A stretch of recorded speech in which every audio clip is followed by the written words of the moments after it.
नमस्ते। कैसे हैं आप लोग? चलो आज ट्रम्प साहब के बारे में बात करते हैं। भाई, अमेरिकी राष्ट्रपति डोनाल्ड ट्रम्प ने एक बार फिर कुछ ऐसा किया है जिससे पूरी दुनिया में और खासकर भारत में काफी हलचल मच गई है। हाँ, बिल्कुल।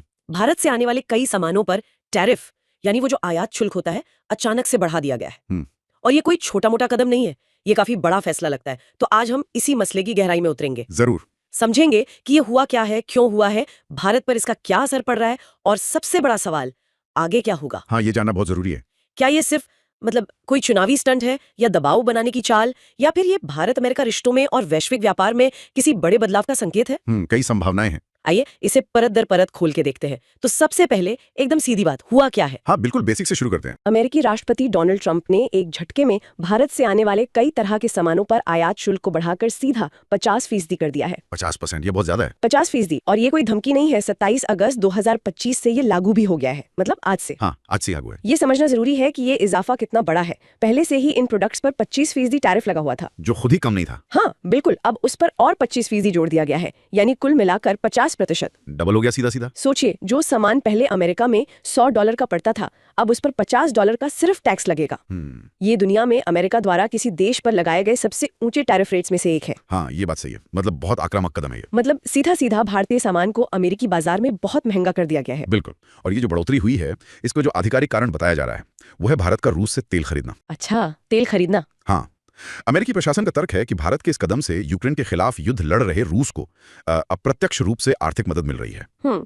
उनका कहना है कि ये अमेरिका की राष्ट्रीय सुरक्षा के लिए चिंता का विषय बन गया है। लेकिन इसमें एक बात थोड़ा अजीब नहीं लगती? मतलब कुछ समय पहले तक तो। हाँ, वही मैं कहने वाला था। यहाँ एक बड़ा दिलचस्प पेच है। हाँ। कुछ ही समय पहले तक यही अमेरिका वैश्विक तेल बाजार में स्थिरता बनाए रखने के नाम पर भारत को रूस से तेल खरीदने के लिए एक तरह से हरी झंडी दे रहा था, या कम से कम आंखें मूंदे हुए था। हाँ हाँ, मतलब एक तरह की मौन सहमति थी। बिल्कुल। तो ये अचानक से 180 डिग्री का घुमाव थोड़ा हैरान करने वाला है। सही बात है। पहले कहना ठीक है, खरीद लो, और फिर अचानक उसी बात पर इतना भारी टैरिफ लगा देना, ये विरोधाभास अपने आप में कई सवाल खड़े करता है। क्या वजह बदल गई या इरादे बदल गए? हाँ, ये तो वाकई सोचने वाली बात है। मतलब पहले आप कहें चलो ठीक है, फिर अचानक कहें नहीं, अब जुर्माना भरो। कुछ ऐसा ही। खैर, इस विरोधाभास पर हम बाद में और बात करेंगे। पहले ये समझते हैं कि इस 50% टैरिफ के बम का भारत पर असर क्या हो रहा है। हाँ, असर की बात करते हैं। जाहिर है, इतना भारी टैरिफ लगने के बाद असर तो जबरदस्त ही होगा। जबरदस्त, बिल्कुल। खासतौर पर उन सेक्टर्स पर जो अमेरिका को बहुत ज्यादा माल बेचते हैं। हाँ, जैसे टेक्सटाइल और कपड़ा उद्योग, वहां तो हड़कंप मचा हुआ है। अच्छा। खबरें आ रही हैं कि तिरुपुर, जिसे भारत का निटवेयर कैपिटल कहते हैं, और नोएडा, सूरत जैसे शहरों में कई यूनिट्स ने या तो उत्पादन कम कर दिया है, ओह, या कुछ ने तो पूरी तरह रोक दिया है। अरे बाप रे, क्यों? क्योंकि उनकी लागत रातों रात इतनी बढ़ गई है कि वो वियतनाम और बांग्लादेश जैसे देशों से मुकाबला ही नहीं कर पा रहे। जो सस्ते विकल्प हैं। हाँ, अमेरिका को अब भी वहां से सस्ता माल मिल रहा है, तो भारतीय माल कौन खरीदेगा? ये तो बड़ी मुश्किल बात है। और सिर्फ कपड़ा उद्योग या और भी है? नहीं, सिर्फ कपड़ा नहीं। इसका असर एक बड़ी रेंज पर पड़ रहा है। अच्छा। जेम्स एंड ज्वेलरी सेक्टर, खासकर सूरत का हीरा उद्योग, वो बुरी तरह प्रभावित है। समुद्री उत्पाद, जिसमें झींगा यानी श्रिम्प प्रमुख है। आपको पता होना चाहिए कि भारत अपने सी फूड एक्सपोर्ट का लगभग 40% हिस्सा अकेले अमेरिका भेजता है। 40%? हाँ, उस पर भी भारी मार पड़ी है। बाप रे। इसके अलावा चमड़ा और चमड़े के उत्पाद, जूते, कालीन, हाथ से बने फर्नीचर, कई तरह के केमिकल्स, ऑटो पार्ट्स बनाने वाली कंपनियां, ये सब इस टैरिफ की चपेट में है। मतलब लिस्ट काफी लंबी है। बहुत लंबी। और शुरुआती अनुमान ये बता रहे हैं कि अगर ये टैरिफ लंबे समय तक बने रहे तो भारत का अमेरिका को होने वाला कुल निर्यात 40 से 45% तक गिर सकता है। कितना? 40-45%? हाँ, 40 से 45%। ओह, ये आंकड़ा बहुत बड़ा है। बहुत बड़ा। अगर इसे डॉलर्स में देखें तो ये करीब $48 बिलियन सालाना का नुकसान हो सकता है। $48 बिलियन। आप अंदाजा लगा सकती हैं कि इससे भारतीय अर्थव्यवस्था पर कितना दबाव पड़ेगा। बिल्कुल। और स्थिति यह है कि टैरिफ लगने के बाद वही भारतीय सामान जो पहले कॉम्पिटिटिव था, अब अमेरिका में चीनी या वियतनामी माल के मुकाबले 30 से 35% तक महंगा हो गया है। तो जाहिर है कोई क्यों खरीदेगा। बिल्कुल। और इस पूरी तस्वीर में जो सबसे चिंताजनक पहलू उभर रहा है वो है छोटे और मझोले उद्योगों यानी एमएसएमईज पर पड़ने वाली मार। हाँ, ये सबसे बड़ी चिंता है। क्योंकि यही एमएसएमईज तो इन लेबर इंटेंसिव सेक्टर्स जैसे कपड़ा, चमड़ा, हैंडीक्राफ्ट्स की रीढ़ की हड्डी हैं। बिल्कुल। लाखों लोगों का रोजगार जुड़ा है इनसे। सूरत में हीरा कारीगर, तिरुपुर में सिलाई करने वाले, पानीपत में कालीन बुनने वाले, इन सब जगहों पर नौकरियों का संकट गहराता जा रहा है। कुछ रिपोर्ट्स तो यहाँ तक कह रही हैं कि अकेले टेक्सटाइल सेक्टर में 5 लाख। 5 लाख? हाँ, और जेम्स ज्वेलरी सेक्टर में 2 लाख तक नौकरियां जा सकती हैं। ओह, ये सिर्फ आंकड़े नहीं है, ये लाखों परिवारों की रोजी रोटी का सवाल है। बिल्कुल सही कहा। इन क्लस्टर्स में एक तरह की बेचैनी और अनिश्चितता का माहौल है। हाँ, और ये एमएसएमईज बड़ी कंपनियों की तरह शायद इतने झटके आसानी से झेल भी ना पाएं। सही बात है। उनके पास ना तो इतना बड़ा कैपिटल होता है, ना ही वे आसानी से अपने बाजार बदल सकते हैं। तो असर बहुत गहरा और चिंताजनक है। हालांकि यहाँ ये बताना भी जरूरी है कि फिलहाल कुछ सेक्टर्स ऐसे भी हैं जिन्हें इस टैरिफ की मार से बचा लिया गया है। हाँ, ये एक राहत की बात है फिलहाल के लिए। शायद रणनीतिक कारणों से या किसी और वजह से। कौन से सेक्टर हैं ये? इनमें शामिल है फार्मास्यूटिकल्स यानी दवाइयाँ, अच्छा। जहां भारत एक बड़ा सप्लायर है अमेरिका के लिए। अच्छा, दवाइयाँ बची हुई हैं। हाँ। इलेक्ट्रॉनिक्स, जिसमें भारत में बनने वाले आईफोन्स जैसे हाई प्रोफाइल उत्पाद भी शामिल है। ओ, आईफोन्स भी। हाँ। हाँ। और पेट्रोलियम उत्पाद, इन पर अभी ये 50% वाला टैरिफ लागू नहीं हुआ है। तो अगर इन सेक्टर्स को देखें तो करीब 27 से 37 बिलियन डॉलर का एक्सपोर्ट अभी भी सुरक्षित है। अच्छा, तो कुछ राहत की बात है, लेकिन सवाल वही है कि ये राहत कब तक है? बिल्कुल, ये अनिश्चितता बनी हुई है। क्या ये स्थायी है या अगली लिस्ट में इनका नंबर आ सकता है? ये अनिश्चितता भी अपने आप में एक दबाव बनाती है। सही कहा। खैर, इतने बड़े कदम के बाद भारत की प्रतिक्रिया क्या है?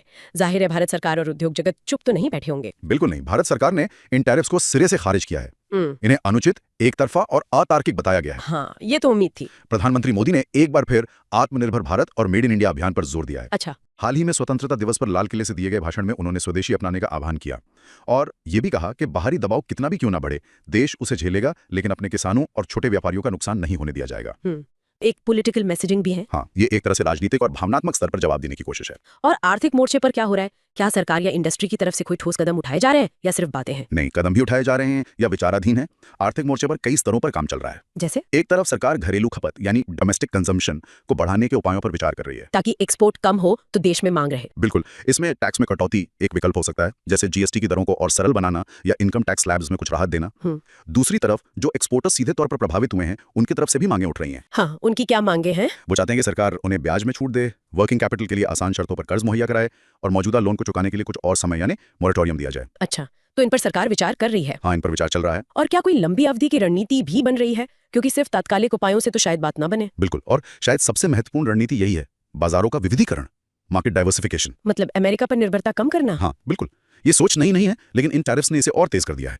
भारत सरकार अब करीब 40 नए देशों पर फोकस कर रही है, जहां भारतीय सामान के लिए नए बाजार ढूंढे जा सके या मौजूदा बाजारों को बढ़ाया जा सके। 40 नए देश? कौन कौन से देश हैं इसमें? इनमें यूके, जापान, जर्मनी, फ्रांस जैसे विकसित देश भी हैं और यूएई जैसे व्यापारिक हब भी, मतलब एक मिक्स है। ये कैसे किया जाएगा? क्या कोई कॉन्क्रीट प्लान है? हाँ, इसके लिए कई तरीके अपनाए जाएंगे। विभिन्न उत्पादों के लिए बनी एक्सपोर्ट प्रमोशन काउंसिल यानी ईपीसीज को सक्रिय किया जाएगा। अच्छा। ताकि वे इन नए बाजारों में मौके तलाशें और एक्सपोर्टर्स की मदद करें। जहां संभव हो वहां मुक्त व्यापार समझौतों यानी एफटीएस का फायदा उठाया जाएगा या नए समझौते करने की कोशिश होगी। और साथ ही ब्रांड इंडिया को वैश्विक स्तर पर और मजबूती से प्रमोट करने पर जोर दिया जाएगा, ताकि भारतीय उत्पादों की गुणवत्ता और विश्वसनीयता को लेकर भरोसा बढ़े। तो ये एक लॉन्ग टर्म प्लान है। हाँ, ये एक लंबी प्रक्रिया है, लेकिन शायद यही सबसे टिकाऊ समाधान हो सकता है। ये तो हुई भारत की प्रतिक्रिया और रणनीति की बात, लेकिन अब वापस अमेरिका के रुख पर आते हैं। हाँ। यहाँ एक बड़ा ही दिलचस्प और शायद थोड़ा अजीब पहलू है। अमेरिका एक तरफ तो भारत पर इतना सख्त रवैया अपना रहा है, 50% टैरिफ लगा रहा है, लेकिन दूसरी तरफ चीन के प्रति उसका रवैया काफी नरम नजर आ रहा है। ये कैसे? भी ज्यादा? बिल्कुल, बल्कि भारत से कहीं ज्यादा। लेकिन चीन पर इस तरह का कोई टैरिफ नहीं लगाया गया है। अजीब बात है। इतना ही नहीं, बल्कि चीन से आने वाले कुछ दूसरे सामानों पर जो टैरिफ पहले से लगने वाले थे, उन्हें भी 90 दिनों के लिए टाल दिया गया है। अरे वाह, और भी कुछ? हाँ, और तो और चीनी छात्रों के लिए अमेरिका ने वीजा की संख्या दोगुनी कर दी है। क्या बात है। राष्ट्रपति ट्रंप खुद चीन के साथ बेहतर रिश्तों की बात कर रहे हैं और जल्दी चीन जाने की उम्मीद भी जता रहे हैं। तो ये क्या चल रहा है? एक तरफ भारत पर डंडा, दूसरी तरफ चीन को पुचकार। ये समझ से परे है। ये दोहरा रवैया ही इस पूरे मामले को और जटिल बना देता है। इसके पीछे कई कारण हो सकते हैं। जैसे? एक थ्योरी ये है कि अमेरिका आज भी कई महत्वपूर्ण चीजों के लिए चीन पर बहुत ज्यादा निर्भर है। अच्छा, किन चीजों के लिए? जैसे कि रेयर अर्थ मेटल्स। ये वो खनिज हैं जो स्मार्टफोन से लेकर मिसाइलों तक हर हाईटेक चीज में इस्तेमाल होते हैं और इनका बड़ा सप्लायर चीन है। ओह, तो शायद अमेरिका चीन को नाराज करने का जोखिम नहीं उठाना चाहता। ये एक संभावना है। दूसरी संभावना यह है कि ये राष्ट्रपति ट्रंप की खास तरह की कूटनीतिक शैली है, मतलब जिसे पर्सनलाइज्ड डिप्लोमेसी कहते हैं। वो अक्सर चौंकाने वाले और विरोधाभासी फैसले लेते हैं, शायद मोल भाव में बढ़त हासिल करने के लिए या अपने वोट बेस को कुछ दिखाने के लिए। ये भी हो सकता है। कारण चाहे जो भी हो, इस कदम ने निश्चित रूप से भारत अमेरिका के उन रिश्तों में एक तनाव पैदा कर दिया है, जिन्हें पिछले कई दशकों में बड़ी मेहनत से बनाया गया था। हाँ, और विडंबना देखिए, इन रिश्तों को मजबूत करने का एक बड़ा कारण चीन के बढ़ते प्रभाव को संतुलित करना ही था। बिल्कुल, यही तो विरोधाभास है। अमेरिकी प्रशासन से भी तो कुछ बयान आए होंगे इस पर, ट्रेजरी सेक्रेटरी वगैरह। हाँ, अमेरिकी ट्रेजरी सेक्रेटरी स्कॉट बेसेंट ने हाल ही में एक बयान दिया। उन्होंने कहा कि उन्हें भरोसा है कि भारत और अमेरिका मिलकर कोई ना कोई रास्ता निकाल लेंगे। अच्छा। और प्रधानमंत्री मोदी और राष्ट्रपति ट्रंप के बीच व्यक्तिगत संबंध अच्छे हैं। लेकिन साथ ही उन्होंने दबे स्वरों में भारत के अमेरिका के साथ बढ़ते ट्रेड सरप्लस पर। ट्रेड सरप्लस मतलब भारत ज्यादा बेचता है अमेरिका को, खरीदता कम है। हाँ, बिल्कुल। और भारत द्वारा लगाए जाने वाले उच्च टैरिफ पर चिंता भी जता दी। ओह, तो मतलब संकेत मिले जुले हैं। हाँ, एक तरफ दोस्ती की बात, दूसरी तरफ व्यापारिक शिकायतों का जिक्र। ये थोड़ी कंफ्यूजिंग स्थिति है। तो ये सारी उठापटक हमें एक बड़े सवाल की तरफ ले जाती है। क्या ये टैरिफ और अमेरिका का ये रवैया भारत को चीन और रूस के और करीब धकेल रहा है? ये एक बहुत बड़ा सवाल है। क्या दुनिया के भू राजनीतिक समीकरण अपना बदल रहे हैं। इसके कुछ संकेत भी दिख रहे हैं। हाँ, कुछ डेवलपमेंट्स तो हैं। जैसे प्रधानमंत्री मोदी शंघाई सहयोग संगठन यानी एससीओ समिट के लिए चीन जा रहे हैं। ये 7 साल में उनकी पहली चीन यात्रा होगी। ये महत्वपूर्ण है। और खबरें ये भी हैं कि रूसी राष्ट्रपति व्लादिमीर पुतिन भी इस साल के अंत तक भारत का दौरा कर सकते हैं। हाँ, ये भी चर्चा में है। तो क्या ये महज संयोग है या किसी नई तिकड़ी की आहट? रूस, चीन और भारत। कुछ अंतर्राष्ट्रीय मामलों के जानकार इसे एक नए वैश्विक समीकरण के उभरने की संभावना के तौर पर देख रहे हैं। अच्छा। वो इसे मजाक में ड्रैगन यानी चीन, भालू यानी रूस और बाघ यानी भारत का त्रिगुट कह रहे हैं। ड्रैगन, भालू और बाघ, इंटरेस्टिंग। हाँ, और ये तीनों देश मिलकर दुनिया की जीडीपी का एक बहुत बड़ा हिस्सा बनाते हैं। अगर हम पीपीपी यानी परचेजिंग पावर पैरिटी के आधार पर देखें तो लगभग 1/3 करीब $54 ट्रिलियन। 1/3? ये तो बहुत ज्यादा है। हाँ, अगर ये तीनों देश वाकई किसी तरह के रणनीतिक या आर्थिक गठजोड़ की तरफ बढ़ते हैं तो ये दुनिया को मौजूदा एक ध्रुवीय व्यवस्था, जहां अमेरिका का दबदबा है, हाँ, से बहुध्रुवीय यानी मल्टीपोलर व्यवस्था की ओर ले जा सकता है। इससे अमेरिकी डॉलर पर जो वैश्विक निर्भरता है उसे भी चुनौती मिल सकती है। लेकिन क्या ये इतना सीधा है? क्या भारत वाकई चीन के साथ इतनी आसानी से चला जाएगा, खासकर जब सीमा पर तनाव और पुराना अविश्वास अभी भी बना हुआ है? ये बहुत महत्वपूर्ण सवाल है और शायद इसका जवाब हाँ या ना में नहीं है। सारे विश्लेषक इस त्रिकुट वाली बात से सहमत नहीं है। कुछ का मानना है कि यह टैरिफ भारत के लिए एक तरह का वेकअप कॉल है। Wake up call? कैसे? अपनी अर्थव्यवस्था को सुधारने, घरेलू उत्पादन बढ़ाने और सिर्फ एक बाजार पर निर्भरता कम करने का मौका। अच्छा, मतलब एक तरह से मजबूरी में ही सही पर आत्मनिर्भर बनने का मौका। हाँ, वहीं कुछ एक्सपर्ट्स इसे अमेरिका की तरफ से एक रणनीतिक चूक या स्ट्रैटेजिक ब्लंडर बता रहे हैं। रणनीतिक चूक? हाँ, या लूज लूज स्थिति जिसमें अमेरिका को भी आखिर में नुकसान ही होगा क्योंकि वो भारत जैसे एक बड़े और भरोसेमंद लोकतांत्रिक साझेदार को दूर कर रहा है। ये भी एक एंगल है। ये भी बहुत संभव है कि भारत चीन और रूस के करीब तो जाए लेकिन पूरी तरह से उनके पाले में न जाए। भारत लंबे समय से स्ट्रैटेजिक ऑटोनॉमी यानी सामरिक स्वायत्तता की नीति पर चलता आया है। हाँ, अपनी स्वतंत्र विदेश नीति। बिल्कुल। इसका मतलब है कि भारत किसी एक गुट से बंद कर रहने के बजाय अपने राष्ट्रीय हितों को सबसे ऊपर रखता है और स्थिति के हिसाब से अलग अलग देशों के साथ संबंध बनाता है। जैसा कि भारत के विदेश मंत्री एस जयशंकर अक्सर कहते हैं, भारत अपने हितों के हिसाब से फैसले लेगा, न कि किसी और के दबाव में। सही बात है। तो हो सकता है भारत अमेरिका के साथ भी बातचीत जारी रखे और साथ ही चीन रूस के साथ भी संबंध सुधारे, एक तरह का संतुलन साधने की कोशिश। ये भारतीय डिप्लोमेसी का स्टाइल रहा है। बिल्कुल। तो अब हम आते हैं उस $1 मिलियन या शायद $1 बिलियन सवाल पर। क्या ये 50% वाले टैरिफ लंबे समय तक टिकने वाले हैं? हाँ, ये सबसे बड़ा सवाल है। या सिर्फ ट्रम्प साहब की मोल भाव करने की एक और चाल है जो कुछ समय बाद वापस ले ली जाएगी? भविष्य क्या दिख रहा है? देखिए, अगर ये टैरिफ लंबे समय तक बने रहते हैं तो इसका असर गंभीर हो सकता है, इसमें कोई शक नहीं। गोल्डमैन सैक्स जैसी बड़ी फाइनेंशियल फर्म्स ने अनुमान लगाना शुरू कर दिया है कि इससे भारत की जीडीपी ग्रोथ रेट मौजूदा अनुमानों से फिसलकर 6% से भी नीचे जा सकती है। 6% से नीचे? जी। ये तो चिंताजनक है। हाँ, और अमेरिकी बाजार में भारतीय सामान की जो जगह खाली होगी, हाँ, उसे भरने के लिए तुर्की, थाईलैंड, वियतनाम जैसे दूसरे देश तैयार बैठे हैं। ओह, मतलब कंपटीशन बढ़ जाएगा। बिल्कुल। और एक बार वो जगह चली गई, हाँ, तो उसे वापस पाना बहुत मुश्किल होता है। सही बात है। और इसका एक और असर पड़ेगा भारत और अमेरिका के बीच एक व्यापक व्यापार समझौते यानी ट्रेड डील को लेकर चल रही बातचीत पर। हाँ, वो डील तो वैसे अटकी हुई थी। बिल्कुल। ये बातचीत पहले से ही कई मुश्किल मुद्दों जैसे कृषि, डेयरी, ई-कॉमर्स, डेटा लोकलाइजेशन वगैरह पर अटकी हुई थी। अब इन नए टैरिफ्स के बाद ये बातचीत और ज्यादा जटिल और मुश्किल हो सकती है। विश्वास बहाली में ही काफी समय लग सकता है। तो टिकाऊ है या नहीं, क्या लगता है एक्सपर्ट्स को? ये हमेशा के लिए है या अस्थायी? सच कहूं तो अभी ये कहना बहुत मुश्किल है। ये काफी हद तक अगले कुछ महीनों में ट्रंप प्रशासन की नीतियों, वैश्विक भू राजनीतिक परिस्थितियों और भारत की जवाबी रणनीति पर निर्भर करेगा। हो सकता है कि पर्दे के पीछे बातचीत चल रही हो और कुछ महीनों में कोई समझौता हो जाए, टैरिफ कम हो जाए। या ये भी हो सकता है कि ये न्यू नॉर्मल बन जाए और भारत को इसके साथ जीना सीखना पड़े। ओह, लेकिन एक बात तय है, इस एक कदम ने भारत को अपनी व्यापार रणनीति, अपनी आर्थिक निर्भरता और अपने वैश्विक गठबंधनों के बारे में गहराई से सोचने पर मजबूर कर दिया है। हाँ, वो तो है। अमेरिका पर निर्भरता कम करने और नए विकल्प तलाशने की जो प्रक्रिया चल रही थी, उसे अब शायद और तेजी मिलेगी। चाहे ये टैरिफ रहें या जाएं, इसका एक दीर्घकालिक असर भारत की सोच पर जरूर पड़ेगा। तो कुल मिलाकर देखें तो ट्रंप के इन नए टैरिफ्स ने भारत के सामने एक बड़ी आर्थिक और कूटनीतिक चुनौती पेश की है। बिल्कुल।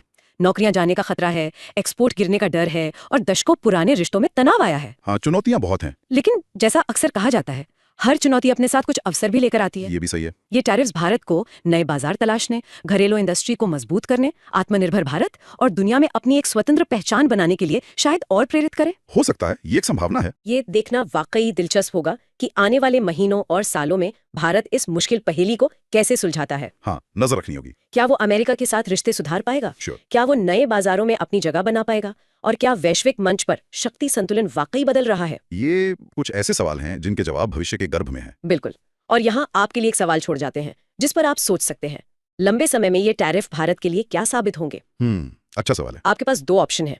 ऑप्शन ए, ये भारत के लिए एक छिपा हुआ वरदान है, इससे आत्मनिर्भरता बढ़ेगी और नए ज्यादा विविध बाजार मिलेंगे। ऑप्शन बी, ये एक बड़ा झटका है। इससे अर्थव्यवस्था को लंबे समय तक नुकसान होगा और भारत की वैश्विक प्रतिस्पर्धात्मकता कम होगी। मुश्किल चुनाव है। आपको क्या लगता है? नीचे कमेंट्स में अपनी राय जरूर बताएं, ए या बी। ऐसे ही और जानकारी भरे दिलचस्प विश्लेषणों के लिए द फाइनेंस वायर को सब्सक्राइब करना न भूलें। नमस्ते। नमस्ते।